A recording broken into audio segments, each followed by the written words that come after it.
So it's been about a month with the 2021 Performance Model Y, and here is my breakdown. So we'll start with the exterior and the wheels. Exterior is cool, and the performance, obviously you get the upgrades, but the lower suspension is nice. I noticed a significant difference compared to the standard range or long range models, and I would probably say we're getting maybe about 1.5 inches lower. And I'll just start with the tires. The wheels obviously look really cool, but the biggest problem is you feel everything on the road. So I'm actually trying to swap these out for maybe a 19 or a 20. I do love the performance, but it's not worth feeling the roads. So if you live somewhere with really bad roads, then I would not recommend these wheels. I don't like the front as much as I like the side and the back, but this is just going to be your preference. Here it is from the back. Another thing I don't really like about the exterior is this plastic piece, because it's always pretty much dirty. So it's always gonna have some kind of water residue, but it kind of pools on here, so you can see that. I'm probably gonna have to wrap this with like some kind of carbon fiber, something to kind of match the spoiler, but this big black apron in the back is pretty ugly. However, everything else on the back is pretty dope because it has high roof line, so it really stands out. Lastly, the main reason you're going to get a Model Y over a Model 3 is because of this. I mean, this is huge, this trunk. It's unreal. I even had to kind of modify the stopping position, which you're allowed to do, but it doesn't automatically detect where it should stop at. People who don't know is your auto fold mirrors, you can set it based on location. So I wish this trunk would be based on location as well, because when this car is in my garage, it basically can hit the garage track system. Right, let's open the trunk. Look at this. Oh God, no, don't hit. Ooh, cutting it close. So this is with the manual adjustment to like 1 notch down. But if I didn't make the manual adjustment, it would have definitely probably tapped that. Or if I don't park the car perfectly forward, it'll hit the actual door or this little hinge. And this is with the garage door closed, so if the garage door is open, like my wife will forget, and the garage door is open, she opens the trunk, the spoiler is definitely going to be hitting. So other than that, let's look at the inside. I have a couple aftermarket or Amazon things, basically. That's the only market here, and I'll put that in a later video, some things I had to order to make this a little bit more comfortable. You have your automatic releases here for the seats, which are really cool. So that has the car seat, so it's not going to move, but this little guy will go down. And oops, I forgot my Velcro thing is attached, but anyhow, that's how those work. On the exterior is that they tint the rear windows, but they don't tint the front. I think they do like a really subtle, but you can kind of see through the car and see the difference. This is one thing you get in the Y that you don't get in the Model 3, which is kind of weird. I'm not sure why they do that. But yeah, definitely look out for that. I have not tinted the front yet, which I need to because I'm in Texas, so obviously the heat's pretty crazy, but I have not done that yet. Also, I ended up buying these little mud flaps you see down here on Amazon pretty quickly, because I've had a Model 3 before. I kind of knew all the stuff you had to get right away. So even though I have about 2,500 miles, I kind of quickly added the stuff that I thought would make the car more comfortable. And yeah, those mud flaps, I'll put another video up with all the stuff I've already ordered and installed on Amazon. Let's take a look at the inside. So right away, the main reason I ended up getting this over the Model 3 was because of the car seat. This opening is about 6 to 8 inches wider, taller than the Model 3. So it's a huge help when you're getting in and out of the car in the back seat. And I'll have a video later showing the difference between the Performance 3 and the Performance Y. But yeah, this just opening right here is huge. Now the door is maxed out, so that's one thing I didn't think about. This is as far as the door goes, so it would have been nice to get a little bit more room of this door opening, but I'm probably gonna have to go to a Model X in order to get that opening to make the car seat easier. If you don't have a car seat, then you're solid, because the back seat has more than enough room, and when you sit in it, it gives you an extra few inches looking up, so the headroom clearance is awesome. Now I did go with the white interior again. I used to have a Model 3 long range, and so yeah, I love the white interior. It does get dirty, but who cares? It's so easy to clean. It's not worth not getting. But one big thing to note is I'm 5'10", and I have crazy room in this back seat compared to the Model 3.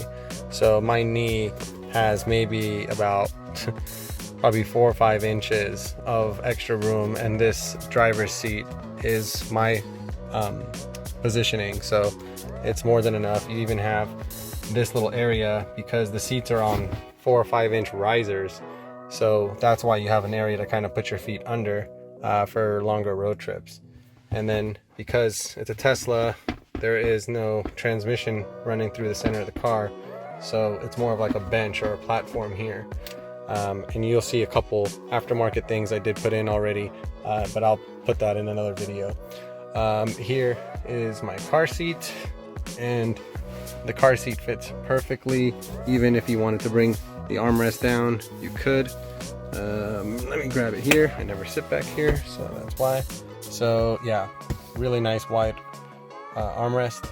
I like how they kind of made it narrow and then wider, so you can have 2 people here very comfortably. We usually have the baby and then 2 people sitting in the back, and it's not a problem at all. And this is the standard seat configuration because we needed the huge trunk back there. That's probably one of the biggest benefits, is being able to just grab stuff from back here or throw stuff back there. Hatchback is a huge plus with Tesla. I hope they make the Model 3 in a hatchback one day. But yeah, this is amazing. The roof is sick. It looks really cool, but you really never ever look up. I might even buy an aftermarket heat shield I see on Amazon. It's just like a mesh net, because this thing gets super hot. Even though it's tinted, I'm a bald guy and I feel the heat burning onto my head. So if you live in a hot area, yeah, I'll definitely look out for that. This thing, it looks nice, but it's really not practical. This little guy, I did buy this thing on Amazon, so it's just like a little carbon fiber print, just to kind of cover this up because it just kind of looked boring. And I really like the carbon fiber gloss back here, and it still leaves room for the ports. I had to buy some USB adapters, so this is all USB-C on the new ones, so it's probably handy to keep one of these in the car for all the other nonsense that hasn't adapted yet.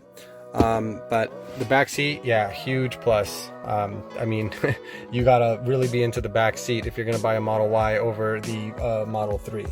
All right, so because we're in the performance, we do get these aluminum pedals. Honestly, it's a waste of money. You never really look at it. I don't feel like it does anything. So yeah, I think it's just a gimmick there. Front is exactly the same as a Model 3. I have a Performance 3 comparison I'm gonna upload later, but it's exactly the same. We even measured the size to from your partner so your elbows don't touch, and you'll see it's gonna be the same. You have your wireless charger, you have your little big drop-in here. I did buy a screen protector here, but it just ended up pressing buttons automatically. You know, basically the screen protector was pushing buttons for me, so I had to get rid of it. But otherwise, the front is pretty standard. Nothing really huge here. One thing that I did notice is that there was a lot of gaps here, but they said it was within spec. It's what they say, so I just kind of ignored it. I didn't really even notice it until somebody brought it up, that this line kind of opens up and then it closes again. Another thing is definitely your visibility is so much better in the Model Y than it was in the Model 3. People were saying that it is a little bit more slopey, but I don't really notice the difference. I don't know if they drove a Model 3 before, but definitely it's a huge improvement. You're able to see a lot more. The performance doesn't really give you any interior upgrades. It's all relatively the same other than the pedals, so you're not going to see much difference here. I do love the white interior, and I do like the updates they did by just putting some symbols for people, because they always would grab this emergency lever, which always messes up your glass. So that's really annoying, but this was a good update, and the interior is much more improved. Basically, they just ran this leather all throughout, and they did a satin finish on this little console cover, and then you get the wireless charging. So this was a really nice addition, and this thing charges even if you have a phone case. The only reason it won't charge is if you have one of those magnetic key ring phone cases. The magnet will block it, but otherwise you can still have like a 1/4 inch of depth and it'll still charge, and it's a wireless fast charger, so that's a huge plus. Thing before I forget is that the rear tires on this car are going to come staggered compared to the Performance Model 3, so you're actually going to get bigger tires in the rear than that are on the front. So they're going to run they're going to come with P0 275s in the rear, and then I think we're at 250, yeah, 255 in the front. And it's actually pretty cool. It looks really good, but like I said, it's you do feel the road with 21s, but it is nice to see those big fat tires on the rear. It does look pretty cool while you're driving. And that wraps up this video. Let me know in the comments if you have any other questions to see what the 2021 Performance, is it worth paying, I think it was about $5,000, the difference to get the Performance. For me, it was more about timing, because the Performance was going to be delivered within 60 days and the long range was about 8 months right now. So I figured, hey, for that extra $5,000 it cost, I might as well just get the Performance and take advantage of selling my Model 3 for a higher market price. And it is nice to have that 3.5 seconds. It does come in handy when you're merging on some roads, but I'm not really a fast driver. But yeah, no, I'm gonna definitely give you guys some more videos. Let me know if you guys have any other questions. Thanks for watching. Peace.